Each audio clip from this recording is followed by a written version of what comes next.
Alrighty, welcome everyone, and thank you for joining us for, it's crazy to think, but our last webinar of the 2022 Volunteer Engagement Series.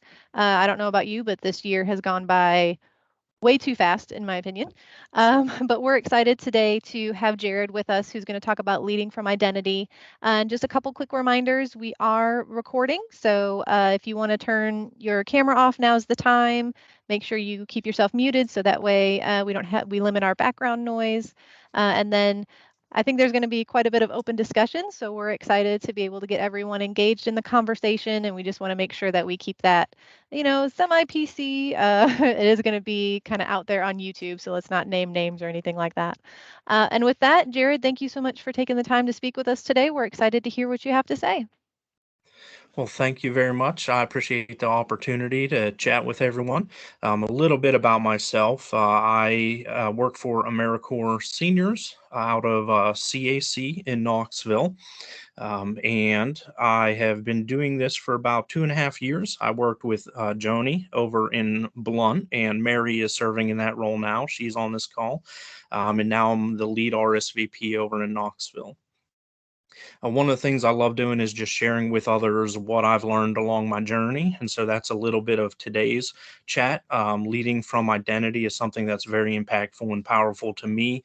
But I also think that we hear those surveys all the time. Millennials want authenticity. They want someone who's genuine. They want, a transparency, but we don't always know how to translate that into real world nuts and bolts.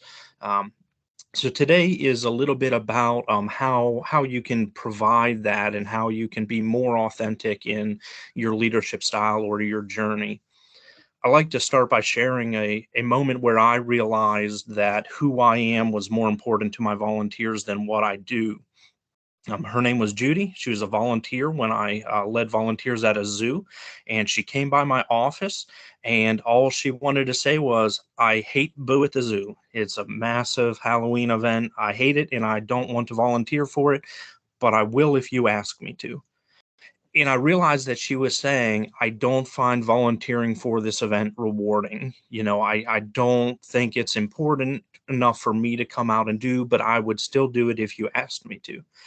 It felt really good that she was loyal to me in the sense of being willing to do a task she didn't want to. Of course, I told her enjoy the night off, and I thanked her for all of her previous service. She made my day and I made her day. But it isn't necessarily because of something we did, it's more of because the kind of people we are. She was willing to sacrifice even though she didn't enjoy the task, and I was willing to let her take the night off because I value what she's provided. Ultimately, being the right kind of leader earns that level of loyalty, and it draws the right kind of volunteers to your organization. And because volunteers want to follow someone who shares their values and cares about them, it's something that can make a big impact. Now, over the years, I've learned that who you are matters more than what you do. Who you are informs how you do things, in fact.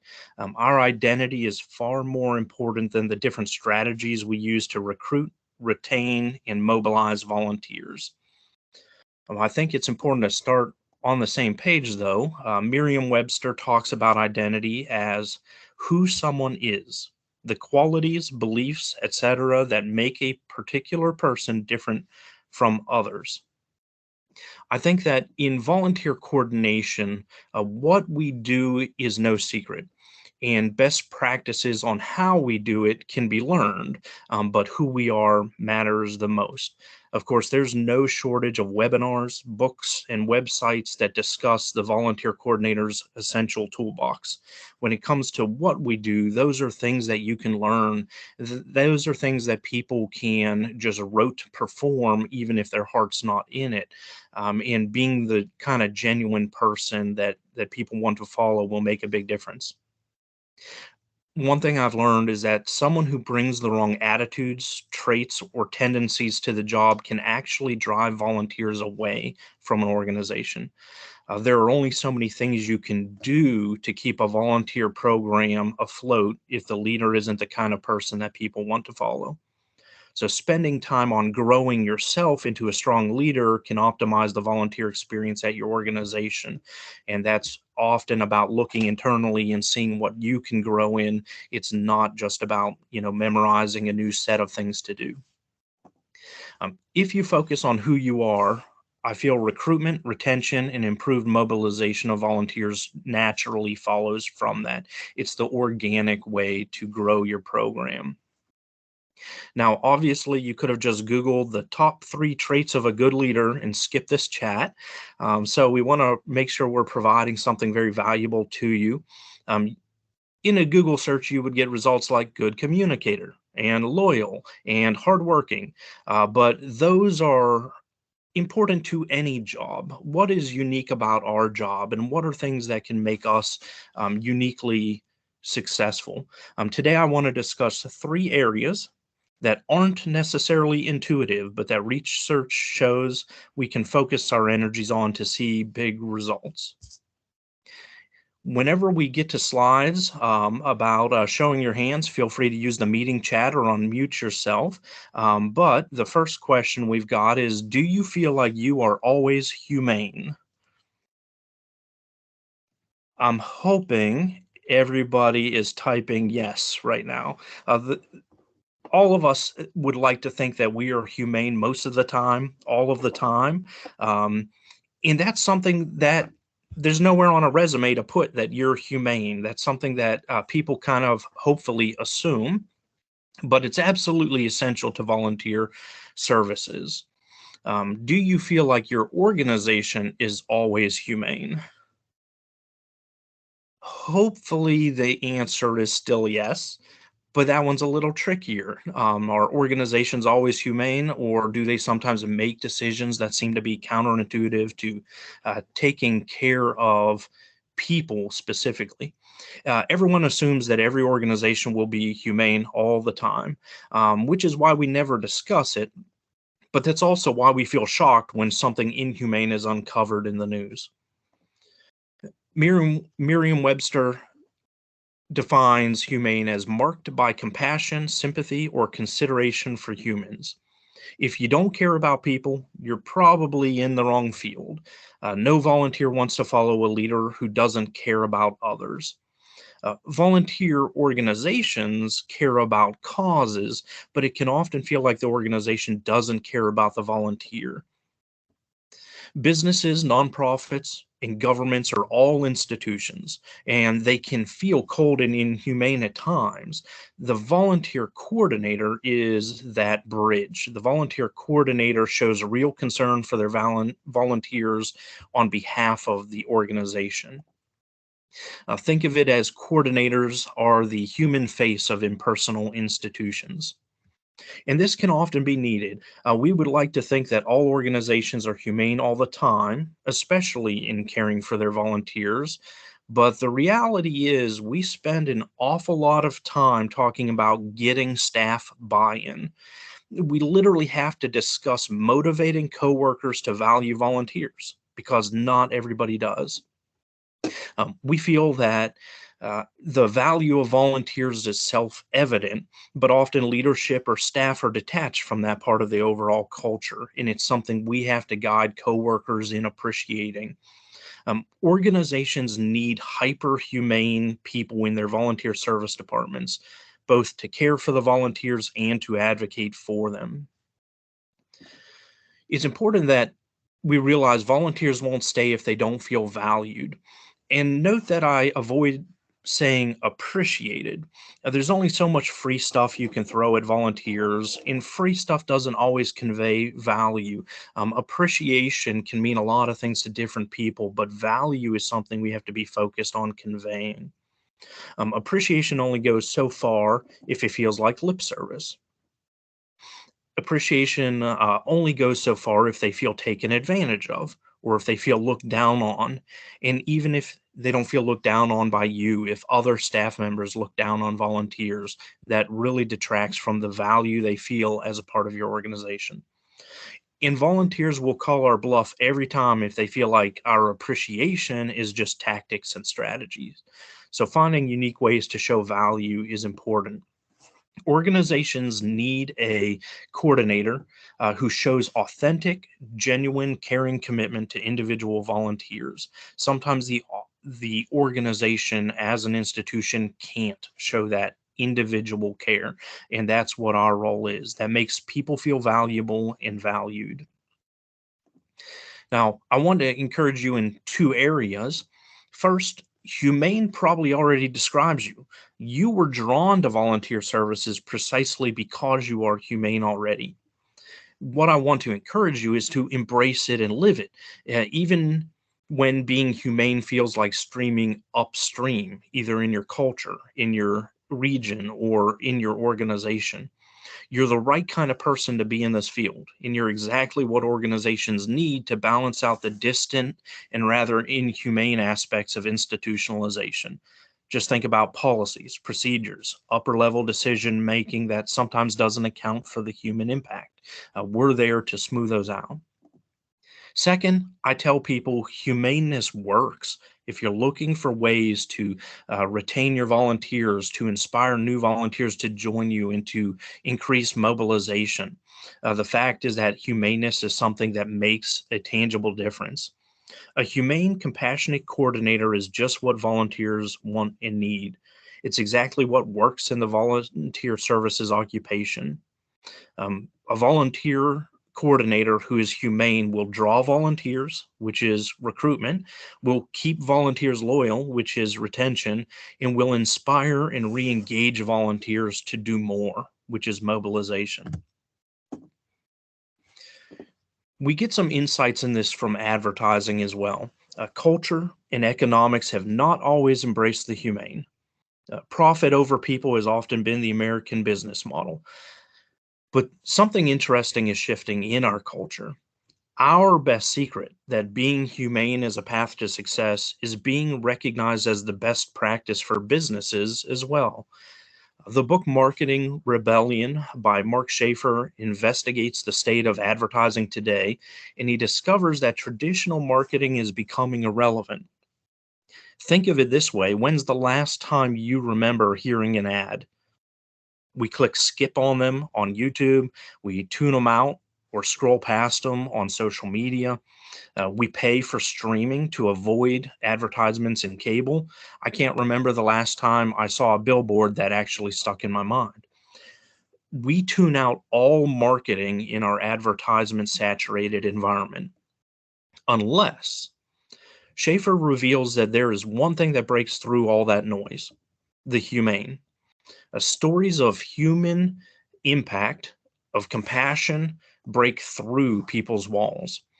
The ads you remember are the ones that connect you emotionally and mentally to the impact you'll have, to a story that tells how they've changed someone's life, to the people you'll touch and the stories you'll create. Businesses are learning that you have to connect their products or services with genuine stories of human interaction and humanitarian aid. We were made for this era. We recruit volunteers to support good causes already. So we impact lives daily. We were kind of made for this era. The new age of marketing is built for volunteer organizations. The style of marketing that breaks through people's anti advertisement walls is the exact kind of marketing we're built for. People will volunteer when they hear about the impact they can have partnered with you. Mark's book says the most human company wins, and that's the same for us. If you want to succeed as a volunteer coordinator, it starts at home. Do you treat every potential volunteer humanely? Do you invite them to be a part of your humane work? Are they being a part of the story that you're building in your community? Now, I'm a data cruncher, so let me reinforce it with a couple numbers.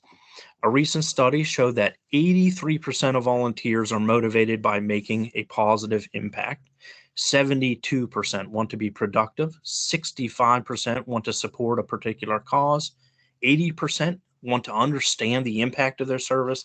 And 63 say a motivating factor is relationships. These are all the humane side of volunteerism. It's exactly what successfully does recruit, retain, and mobilize volunteers to serve.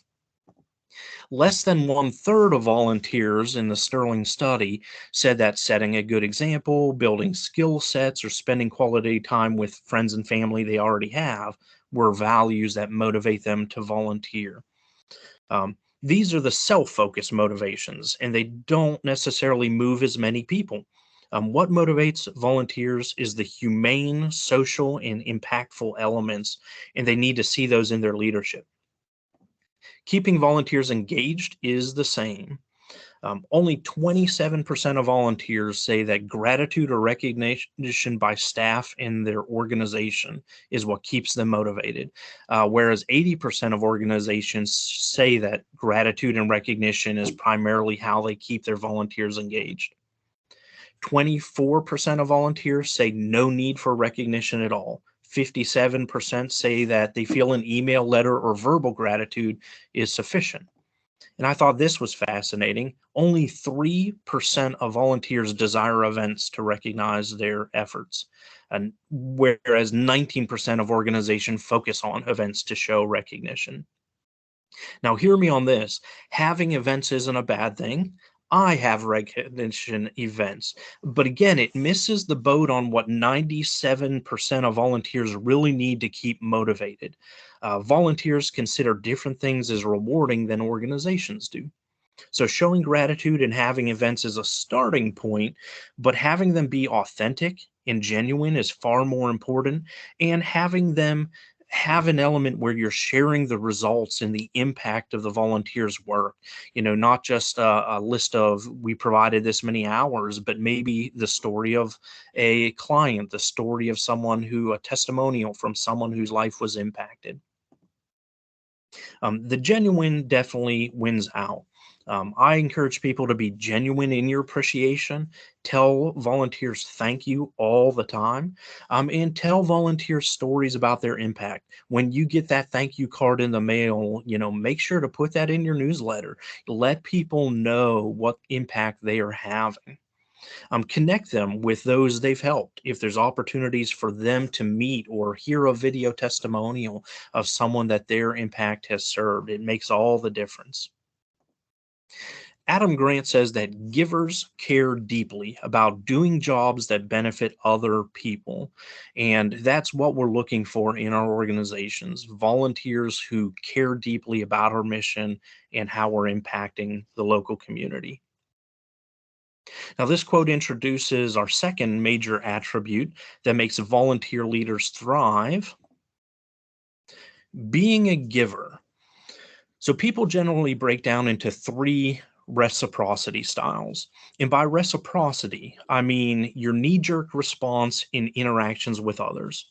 What is your default when people ask you for a favor or when someone asks for help? Do you tend to be a giver, a matcher, or a taker? So when someone asks for a favor, what do you do? If you always say yes, you're probably a giver. If you expect something in return, then you're probably a matcher. And if you calculate if it's going to pay off before agreeing, then you're probably a taker. Another way to look at it is if you always say yes, you're a giver. If you say yes, if you can do something in return, you're a matcher. And if your default is to say no, I can't help unless you can help me with this, then you're kind of bargaining for the better option. You're a taker.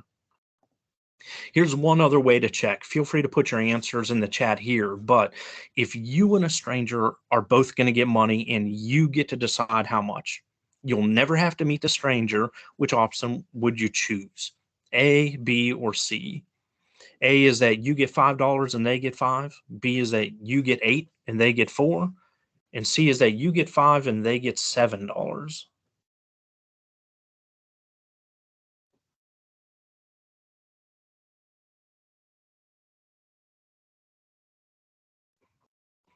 You might be guessing already. A, you get 5 and they get 5. You want to keep those equal, then you're probably a matcher. You're trying to keep the playing field equal. B is probably fairly obvious as well. You get $8, they get $4. That's probably a taker. You, whatever it takes, want to get the best deal possible. And with C, you get $5, they get $7. In a giver's mind, you're like, I don't care if they get more as long as I'm still getting my $5. They're hesitant to take the $8 because they know the other person's going to have to suffer by just getting 4. So that's another kind of way to tell where you fall on the scale. None of these are necessarily wrong ways to go about relationships. For example, you want your lawyer to be a taker, and you want your doctor to be a giver, while you hope your car salesman is at least a matcher, someone who will meet you in the middle after a good haggle. Sometimes, as well, you will treat different people in different ways. I am a giver to my family. With friends, I might ask them to kind of match. And then with strangers, you might be a little bit more of a taker, making sure your interests are met first. So real quick, let's show those hands, or go ahead, put in the chat or speak up. Which reciprocity style is your default? Do you feel you are a giver or a matcher or a taker? And you might be thinking, no one would ever claim that they're a taker, but that's not actually true. People who are takers want to claim credit for it. They want to take credit for that.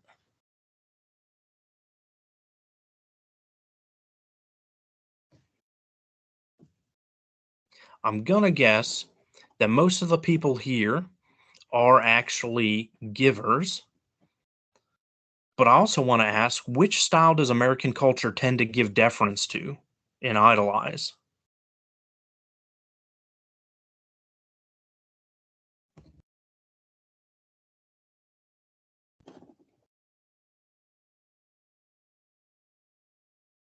And in most cases, I think that we find that American culture, especially, gives deference to the takers. The takers are the people who are out there in the front, who are loud and boisterous, who are always on display. It's a taker that you're going to see giving a grand speech or presenting the public face of a company often. Occasionally, an extreme giver gets noticed, like Mother Teresa. But if you guess takers, you're absolutely right. This impulse creates a subconscious peer pressure on givers to act more like takers if they want to succeed. Adam Grant's New York Times bestseller, Give and Take, delves into this conundrum, and he writes this: the fear of being judged as weak or naive prevents many people from operating like givers at work. People who prefer to give or match often feel pressure to lean in the taker direction. Um, I find that this is true across the board, that people feel like they have to be more out there at work, or more of a taker to protect their interests at work. A show of hands, though, who do you feel is most likely to land at the bottom of the success ladder in American businesses and organizations? Givers, matchers, or takers?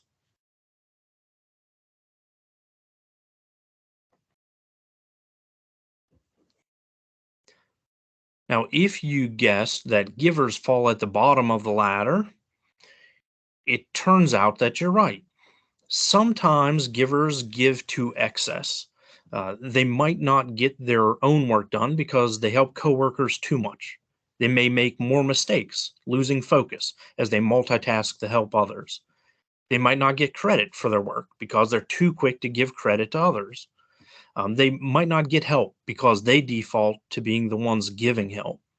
Givers can compromise their productivity and reputation, leading them to sink to the bottom. So, if the bottom of the ladder is dominated by givers, who is most likely to rise to the top of most success ladders?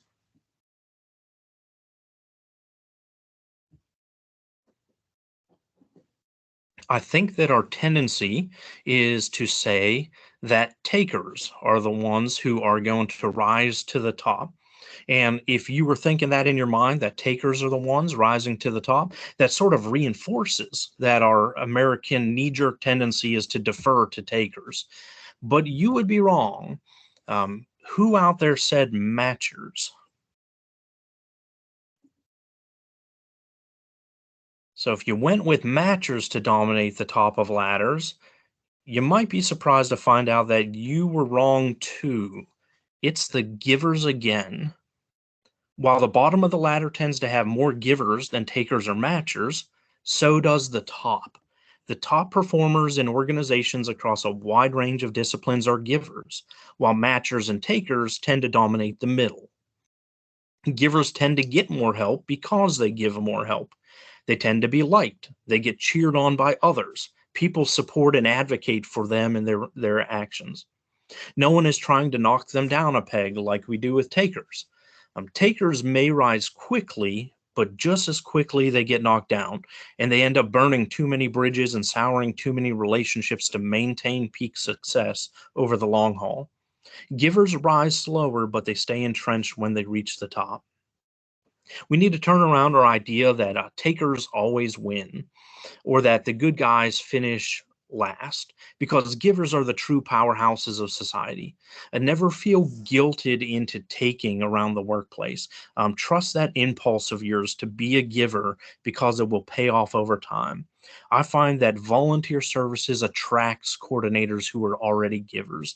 This is such a big part of what we do and what it is in our character, in our nature. Volunteer services draws givers to the position. Um, if you are a giver, you should unleash that part of your identity to thrive in volunteer services. And if you're a matcher or a taker, I encourage you to explore how developing it into a giver at work can give you a leg up in this position. Giving draws people in. Everyone wants to volunteer for a giver, which is recruitment. Volunteer tends to be disproportionately givers as well. That's who you're leading, givers. Um, it means that it's easier to retain these folks if you're a giver leading them. And then givers also inspire other givers and matchers to up their game, which leads once again to increased mobilization. So givers, whenever you put givers in a room with a matcher, the matchers are going to become givers. Matchers tend to try and match things because they're worried about getting taken advantage of. Whenever they find themselves in a group with a powerful giver, they realize they don't need to put up their guard, and they start becoming givers as well. Now, remember, givers can sink to the bottom just as much as they could rise to the top. So I've got a couple suggestions for how givers can rise to the top, or as Grant says, be champs instead of chumps. The first tip is to set boundaries and stick to them. If you're a giver, it's easy to be taken advantage of. So just make yourself some professional boundaries. Set times that you won't take calls, or times that you don't look at emails. Don't give out your personal number. Leave work at work. Prioritize your work tasks and help others only when yours are managed. We often think that selfless is a virtue, but people who don't take care of their own needs first ultimately fail at taking care of others. Bill Gates says there are two great forces of human nature: self interest and caring for others. And I find that people who can balance both of those, taking care of their own interests while giving to others, become the powerhouses. This chart lays it down pretty neatly. People who have a low concern for others and a low concern for themselves are apathetic. And people who have a high interest in themselves but aren't really interested in others tend to be selfish. That's where you find the takers camping out. People who have high interest in others but low interest in themselves tend to be selfless and self sacrificing. Whereas the takers are burning bridges, the selfless are burning out. The successful givers are what Adam Grant calls the otherish givers. They're highly interested in themselves, but also balancing that with high concern for other people. They are the successful givers in society because they care about others as much as they care about themselves. Now, second tip is to ask for help and reciprocation. Givers don't have to be self sacrificing. The successful givers learn from matchers that there's often value in asking for something in return. Yes, I can take care of this for you, but would you be able to take this off my plate? Here's one of my favorite comics.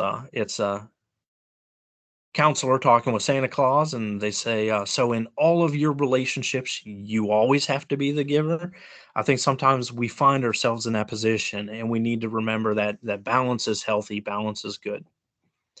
The third tip is that discover your impact as an antidote to burnout and present the impact of your volunteers to them as an antidote to burnout as well. We find that preventing burnout usually comes from uh, learning what your impact is. Adam Grant says that givers are your most valuable people, but if they aren't careful, they burn out. So you have to protect the givers in your midst. Givers are often sacrificing themselves, but they make their organizations better. And as he notes, the antidote for burnout in givers is seeing the impact of their work. He says, a remarkable principle of giver burnout. It has less to do with the amount of giving and more with the amount of feedback about the impact of that giving. Sometimes people think that they're burning out because they're tired, but it's really because they're tired of not seeing results.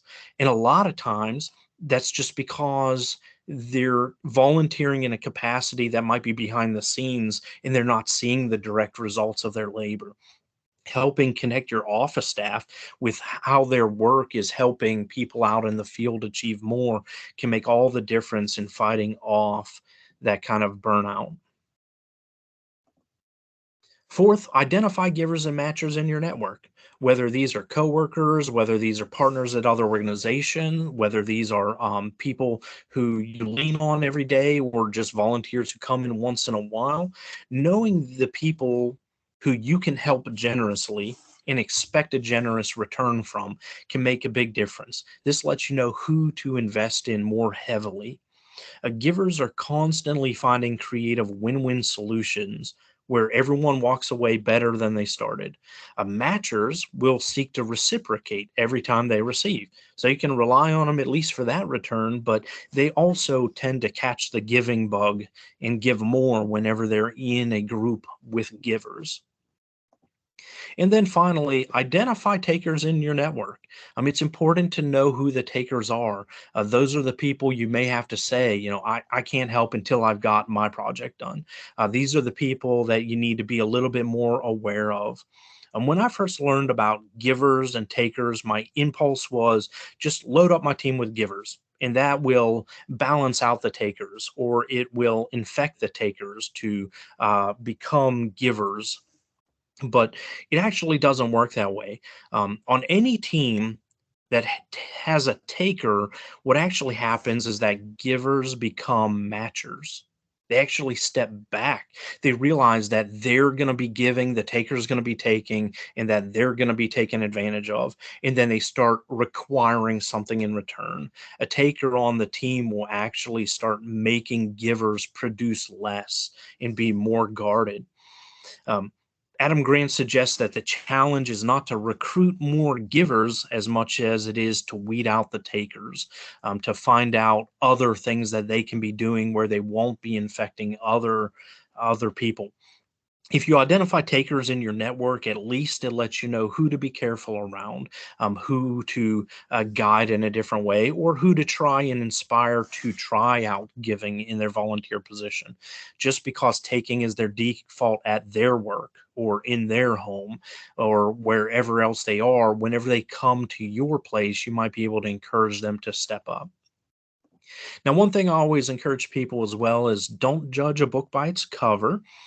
When we're trying to identify givers and takers in our network, one thing that throws us off is agreeableness. Giving and taking isn't always clear.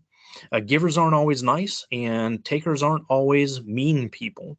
We often confuse agreeableness with reciprocity styles. So remember to look at how people actually treat each other and how people bargain whenever you're asking them to help with a task. That might be your better indication of givers and takers. Don't confuse agreeableness. Here's a chart that kind of lays it out. There are well known, we all know agreeable givers. These are people who are pleasant and they're helpful. It's really easy to note them in your network. We're also all aware of disagreeable takers. These are unpleasant people who are also unhelpful. They're always complaining and they're never helping out with anything. But what we forget is that there's two other groups of people. So there's unpleasant but helpful people. This is the disagreeable giver. Everybody knows someone who's always complaining, but when you actually look at how they serve your team, they're actually highly productive. They always deliver results. They're always there when you ask them to. They may say, "Yeah, I guess if I have to," but they're still going to be the ones that you can count on to get work done. Um, Having a disagreeable giver on your advisory council is also a great idea. These are the kind of people who are willing to say the things that nobody else is willing to say. Everyone else on your advisory council is saying, "Oh, yeah, that's a great idea, Jared. I think that'll work." And then this person's like, "Okay, listen, nobody's going to come to an event like that." It's important to have someone who's willing to speak up the unpleasant truths in a way that's helpful. But it's also important to recognize that there are agreeable takers, people whose default is to take, but their attitude is very agreeable. So these are the kind of people who are very pleasant, but they're the most likely to stab you in the back.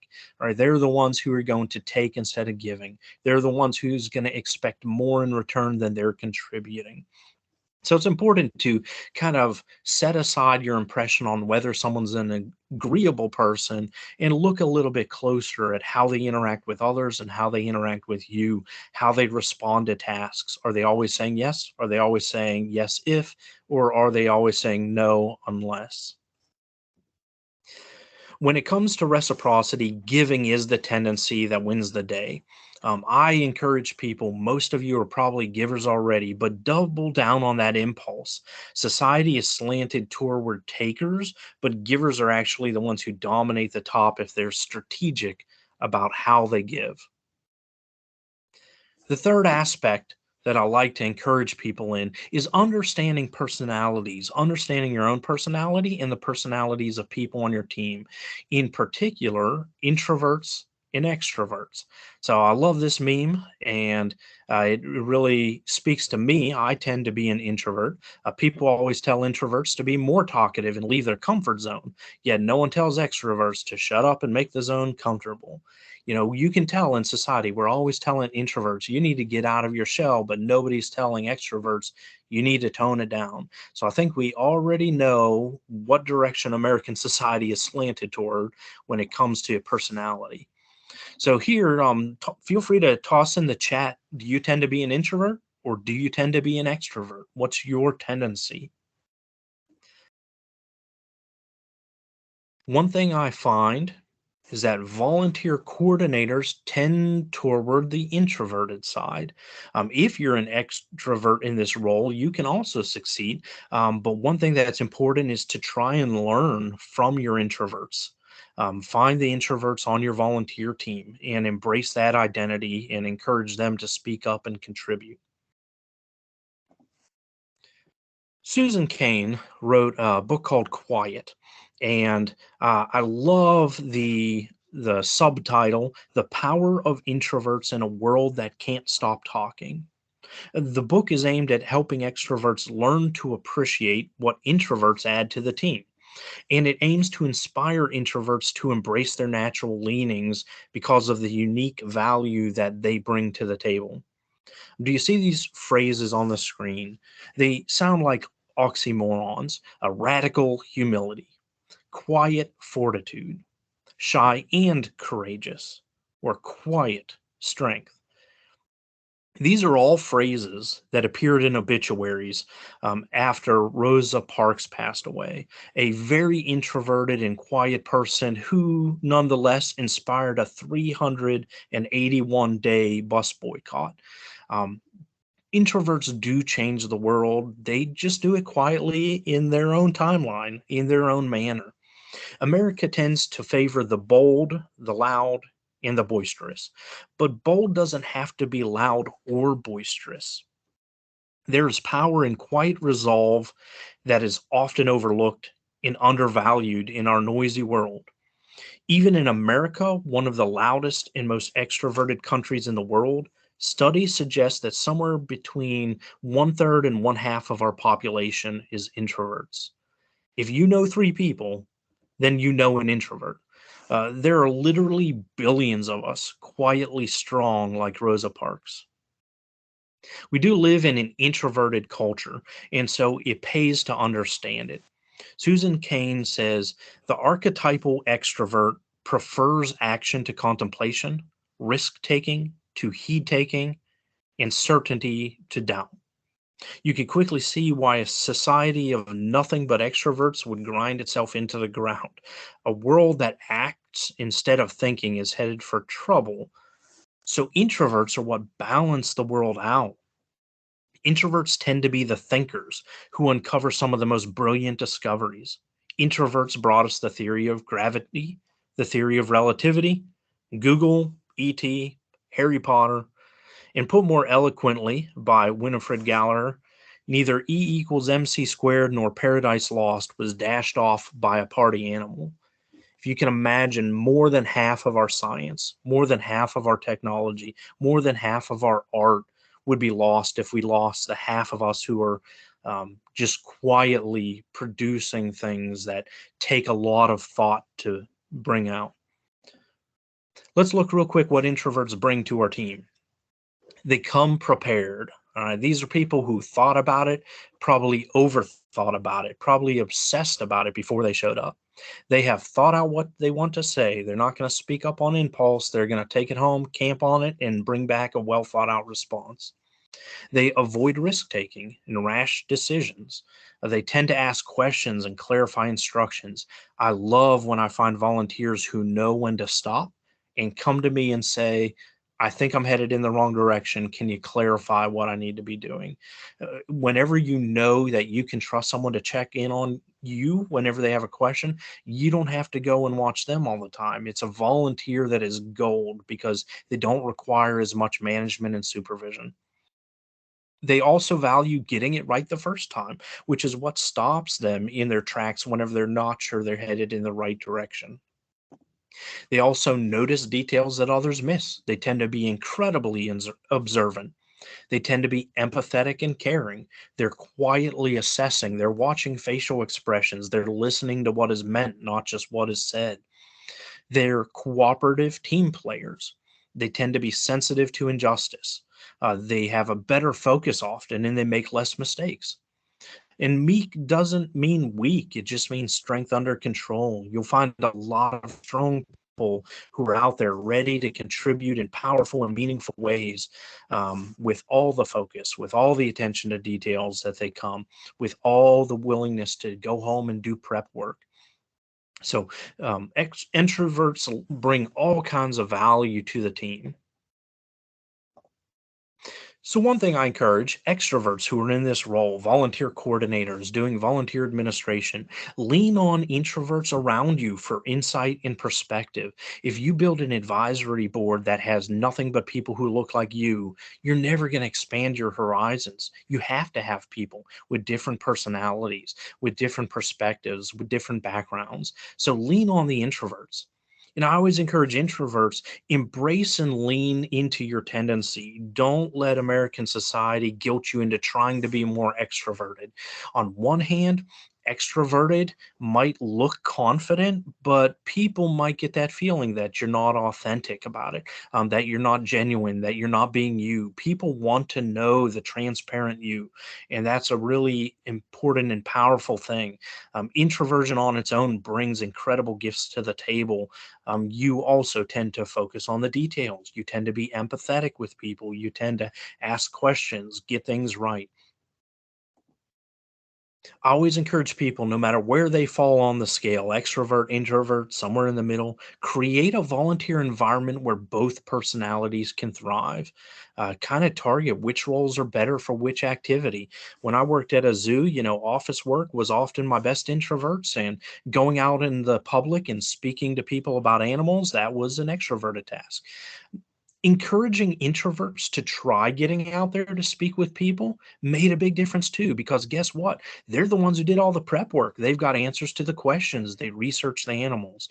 And then Asking extroverts to come into the office and help on occasion was helpful as well. Sometimes they'd be like, all right, maybe I shouldn't be speaking up, but I don't understand why we do it this way. Wouldn't it be easier to do it this way? They'd be the outspoken ones who would challenge us and kind of let us see new perspectives. One thing to keep in mind, it's nothing bad about extroverts, but extroverts already make themselves noticeable. You already know the extroverts on your volunteer team. It's the introverts who need you to notice them. So it's not necessarily about favoring introverts over extroverts, but it's about recognizing extroverts are going to get what they want. They're going to come in and they're going to talk about the roles that they want to play, the things that they want to help with. They're going to speak up when they think something's wrong. Introverts, you may have to empower them to step into that role and to take charge of things. I always loved appointing introverts as team leaders for large activities, because you got to see them grow. And a lot of them would come back to me with that feedback. I didn't think I would enjoy that, but I actually loved it. Could I lead next time we have a project going on? So, one of the things I also encourage people to think about, Gandhi said, you must be the change you want to see in the world. And I think this quote just goes so much deeper than it looks like on the surface. Um, he's saying that sometimes we have to look internally and work on ourselves first. Sometimes we have to look at what we can change, or what we can focus on before we start looking at changing the nuts and bolts of our program or our policies and procedures. Identity traits influence our every action, usually subconsciously, which is what can be dangerous if we're not aware of them. um, when we want to see change in the world, we have to start by changing our own attitudes and tendencies. That might mean prioritizing people over tasks, becoming more humane. That might mean strategically offering our time, our resources, and advice, becoming more of a giver. Or that might mean being more aware of the personalities around us, empowering introverts to balance the extroverts on our team. And I suspect you are all well along the way on this journey. The same attributes, attitudes, and traits and tendencies that drew you to volunteer services are precisely the ones that will help you succeed in this field. I encourage people to embrace them, even when it doesn't feel like they're appreciated. This is the secret to longevity in volunteer services. Success and fulfillment will come from leading your volunteers in the same way you want to be led, with authenticity, from identity, being humane, being giving and charitable, and by using the strengths of your personality. So, if anybody has questions, we're open to chat about those. Feel free to unmute yourselves. You can type some in the chat. I think there's few enough here that everyone's welcome to unmute themselves. Jared, this is great presentation. This is actually the second time I've heard it, and I know Kita and I have gone back and forth. We're like, givers, takers, what's the middle one? I can't remember the middle one. So just jogging my memory. And one thing that I've definitely taken away is I think, oh, sorry, that was loud. I think I'm a disagreeable giver, and you made me feel better about being a disagreeable Nice, giver. good, good. Yeah, I think we often personality is so complex. So any chart that just has 2 to 4 personality types, it's like it isn't as simple as just introverts and just extroverts. But I think most people can resonate with one of those. And so realizing that agreeableness is a factor, reciprocity is a factor, introversion, extroversion is a factor, and each of those creates its own constellation. Every person is amazingly unique, which is wonderful. But being more aware of who we are, what our tendencies are. Disagreeable givers are not something to be ashamed of or worried about. Sometimes they're disagreeable for a good reason, but they also can play a really valuable role on teams, providing feedback that nobody else wants to speak up about. Absolutely. So again, everyone who's interested in contributing to the conversation, please unmute yourself or type some comments into the chat box. I loved in the chat box when you asked if we were introverted or extroverted, we had some unique answers come in, like an extroverted introvert. That was one of my Nice. favorites. Yeah, I love that. I think that it's so hard to define. You notice I didn't give a Merriam-Webster definition for that one. It's so hard to define it. Is that the role you thrive in, or is that about how you recharge? I enjoy public speaking or being out there in a crowd, but when I get home, I'm exhausted. So it's like I'm more of an introvert who recharges by being alone, but that helps me to perform well whenever I'm in groups of people. And so sometimes it's more about how we recharge rather than how we, perform, what brings us to life. Absolutely. We had a comment come in that this presentation really spoke to my intuitive side. Wonderful. Yeah, I love that. I think that as I read each of these books, what really inspired it was a couple things. Um, I kept thinking, man, I wish I was this good with words. These people put words to things that I kind of intuitively knew, but I wasn't confident enough to spell out and advocate these positions. As I found books that are like, oh no, you're right. I'm like, yes, that was my knee jerk. That was my impulse. That's what I really thought the world works this way. So yeah, being able to, encourage our intuitive side to get out there and perform is really powerful. A kind of amazing moment for me. I was asked to mentor a volunteer coordinator at another organization, and we got together for coffee a couple times. And by the time we were done, he was no longer a volunteer coordinator. It sounds like a failure, right? But actually, what happened was he realized that he was just memorizing the rote performance and he was semi succeeding because he was just doing things, but he didn't feel authentic. His volunteers didn't feel it was authentic. And he realized there was a better role within the same organization that did fit his personality. And I think it's so incredible that they were able to keep a win on the team. They were able to keep him in a new role and then bring on someone who has more natural tendencies that thrives in the volunteer coordination field. So it's never a shame to sit back and reassess though as well and say, maybe there's a better fit for me. I've been volunteer coordinating for 3.5 years. That's it. I've done 7 years in everything from churches to 7 years in for-profit businesses. And so this is me finally coming to the conclusion that this is the best fit for me. There's no shame in having those other experiences in your background.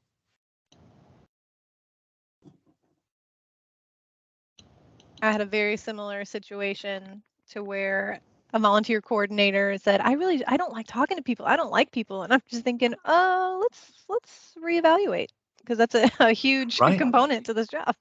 Right. Is there another thing that's a good fit for you then? Yeah, because that is a big part of the job, whether you're going out and tabling at events. Recruiting takes a lot of interpersonal contact. It's responding to emails, it's answering phone calls, it's making phone calls, as well as public speaking opportunities. Yep, there's a whole lot of that. And I never want to tell someone, well, maybe you need to find a new job.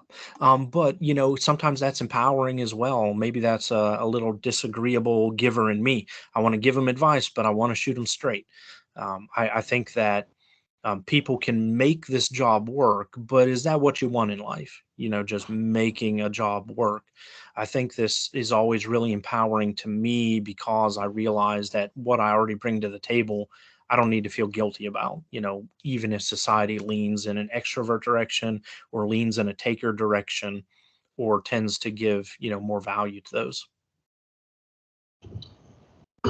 I find that stressing boundaries to the volunteers that I work with is sometimes difficult because they want to adopt the person there, because I work in a ride program, so they want to adopt somebody, and I'm like, you can't do that. And I said, because you may not be here forever, and the next person that comes along that takes them somewhere is not going to adopt them and cater to every whim. And I said, you make it hard for other volunteers to be able to do their job if you can't maintain those boundaries. And so I have to really stress it with new volunteers all the time. It's like, unless they offer you a baked good, that's it, man. A bottle of water, maybe. But no, they can't buy your dinner and you can't buy theirs. That's not what Right. we're here for. Having those clear boundaries for yourself and then modeling those to your team and communicating those to your team can make a big difference. I've worked with Smiles in the past. We work with VAT in Knoxville, and it's the same conversations. You're building up the expectations in the client's mind, in the writer's mind, that every volunteer is going to be willing to make extra stops or pay for your meal or that kind of thing. So yeah, having those clear cut boundaries makes a big difference, and reminding them that, we understand that you're a giver, but, focus your giving on getting them safely to and from. Add on to that, be willing to meet them at the door, walk them to the car, but don't add on things that could lead to unfair expectations for other volunteers. We never want to sabotage another volunteer. And we sometimes get those, yeah, but Johnny, when he picks me up, he does this. So yeah, clear defined roles and expectations is important.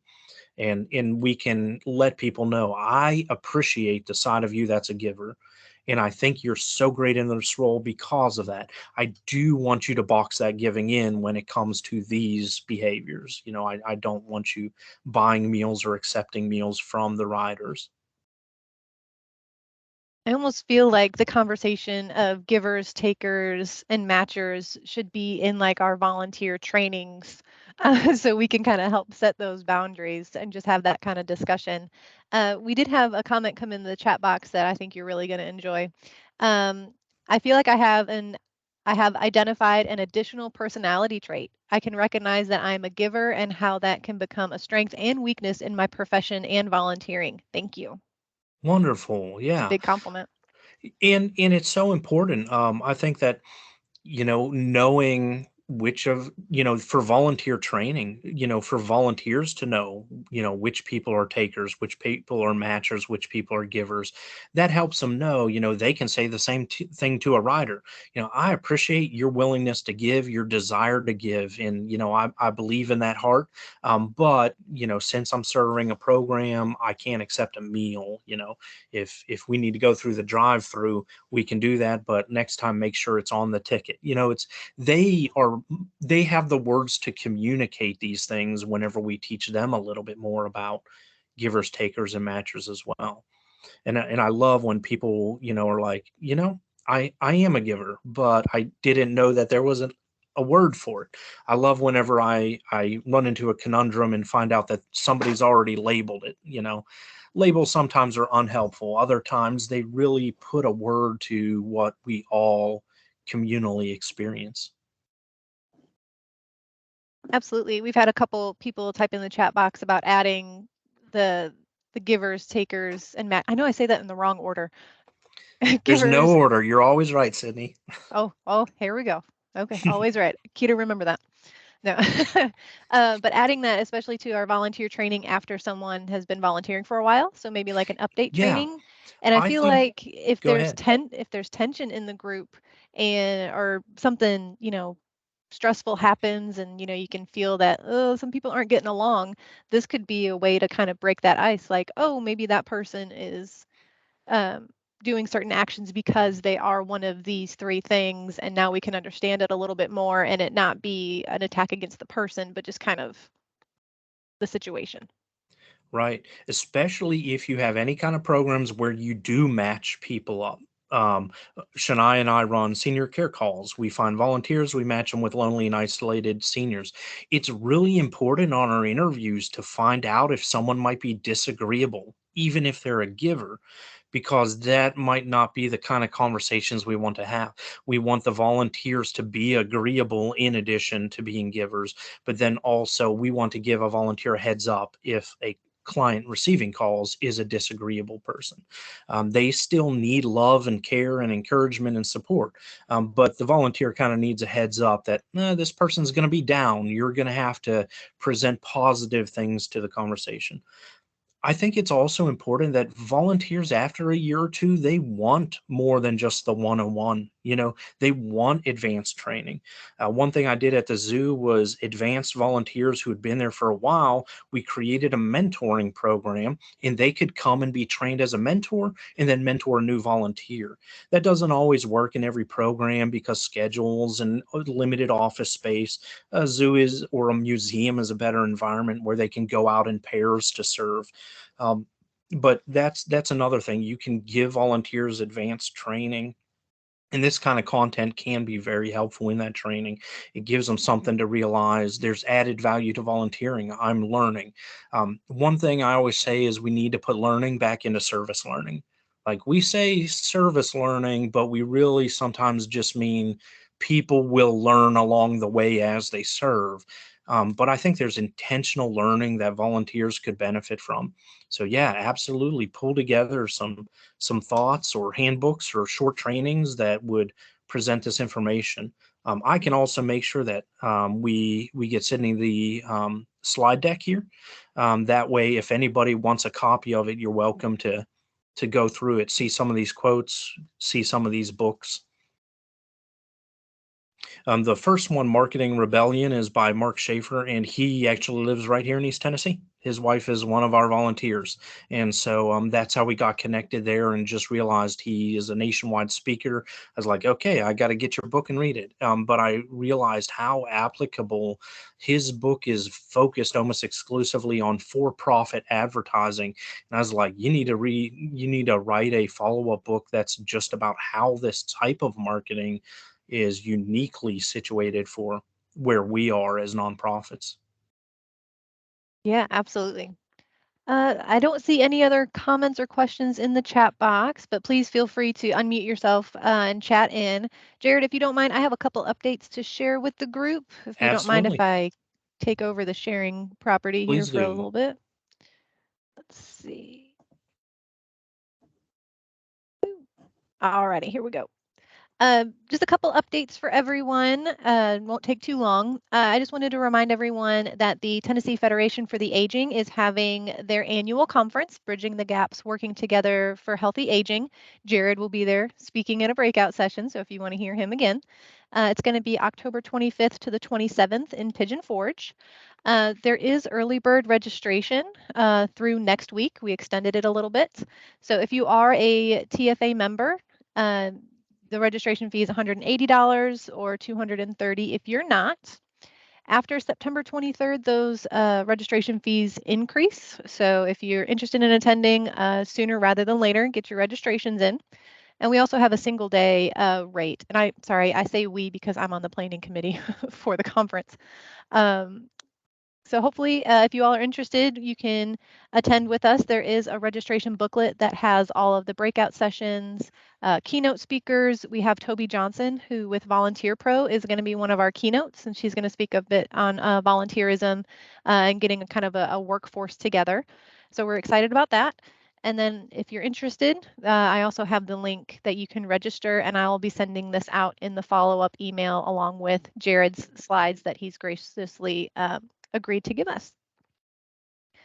The next thing I wanted to mention was the Governor's Volunteer Star Awards. They're opening up applications for this, and it's really exciting because this event recognizes volunteers in every county across the state. So I would love to see some representation of our aging network for the counties that we serve. So the ceremony is going to be on April 2nd of next year. I don't think that they have the applications up just yet, but they're working on those. There will also be organizational awards as well. So if you have a program that has a volunteer component that you'd like to see recognized, they'll be not only for individual volunteers, but organizations as well. There is a guide for Quick Start that kind of tells you all about the awards, how to nominate, and things of that nature. And then the biggest resource that they have is the county resource guide. And this will give you the individual coordinator for the county that you're in, who you would submit your application to recognize your volunteer. We've had many volunteers in the Aging Network recognized in the past. A lot of our senior center volunteers, we've had some SHIP SMP volunteers, some SAIL volunteers. It just gives us Instead of it being like one volunteer for the entire state, we can actually have a lot more variety, and especially our smaller counties may have a little bit less competition. Here in Davidson, Knox County, there might be some more, Shelby County. But just something to consider if you want to recognize a truly outstanding volunteer. I encourage you all to do that. Sort of in correlation with the Governor's Volunteer Star Awards, the Tennessee Conference on Volunteerism and Service Learning, which is where I heard Jared speak, and I was like, I need you on this series, and he thankfully agreed. Just wanted to let you all know that they are going to have their conference next year, April 2nd to the 4th. You're probably wondering, why am I telling you about a conference that's happening in April? Well, this is the last session of our series this year, so trying to get you information out as early as I possibly can. They are looking for people to join their planning committee. I was on the planning committee last year. Unfortunately, due to some new projects and things, I'm not able to be on the planning committee this year. But if you're interested, they meet virtually, typically during lunch. So 12 o'clock Central Time, 1 o'clock Eastern Time. And it's usually every other week, and then maybe weekly closer to when the conference starts. So not a super huge time commitment if you're interested in joining a planning committee for a conference. And if you are interested, please contact Candace Taylor. She'll be able to connect you. She's kind of the coordinator of the conference and can get you all the information. The last thing I wanted to let you all know about is to be on the lookout. So I'm going to be sending the 2023 Volunteer Engagement Series planning survey probably around the first week of October. A few things I have to wrap up this month. But I'm going to be asking the group, and we have a listserv of probably over 500 people who've attended at least one webinar series over the last 3 years. Attendance has dropped quite a bit from when we started, and that's for a variety of factors. I mean, we started when COVID first started, not intentionally, total coincidence, but people had a little bit more time because we were still trying to figure things out so they could attend more. So we're going to be talking about things on the survey like what day is the best, like what day of the week. Thursdays were good this year, maybe better in the winter than in the spring. The time of day. So we've always done these webinars in the morning. Maybe we need to look at doing them in the afternoon. We've had quite a few nutrition sites say, man, I'd love to attend your series, but this is always when we're out delivering meals. So kind of adding that to the survey to see if we can get more individuals to attend if we move it to the afternoon. Also looking at possibly condensing the webinar series to an hour instead of an hour and a half. A little more precise on our time frame, less time to dedicate on a monthly series. So we'll add those questions in and see what kind of responses we get. Again, looking at the days of the week, not Saturday or Sunday. I just like this. It reminded me of Nickelodeon. So whether Monday, Tuesday, Wednesday, Thursday, or Friday would be the best day to host the series. And then if anyone has any topics that they'd like to see represented on the series. We've had quite a few come in that have been really unique. One, we had a volunteer coordinator in the West Tennessee area have their local law enforcement speak on volunteer safety. We had some volunteers who were like, oh, I'm not really safe where I'm, doing whatever their volunteer activity was. And the law enforcement came in and gave some really helpful tips that I thought would be maybe not necessarily, and hopefully, knock on wood, not needed, but just good information to kind of have for any kind of unique situations that may pop up. So if you know of any speakers or have any topics, we'd love to hear those as well. And that's all the updates that I have. So again, we'll open it up for discussion and questions. And Jared, thank you so much again for taking the time and talking with us. I'm going to stop sharing my screen so that way we can see everyone and open it up once more for any questions. Hi, everybody. I turned my camera back on. Absolutely. Thank you so much for having me. Alrighty, I'm not seeing anything, so I'm going to go ahead and stop the recording, but then we'll hang out for a little bit longer just in case anyone has any questions that they don't want recorded. So thank you all so much again. We'll talk next year.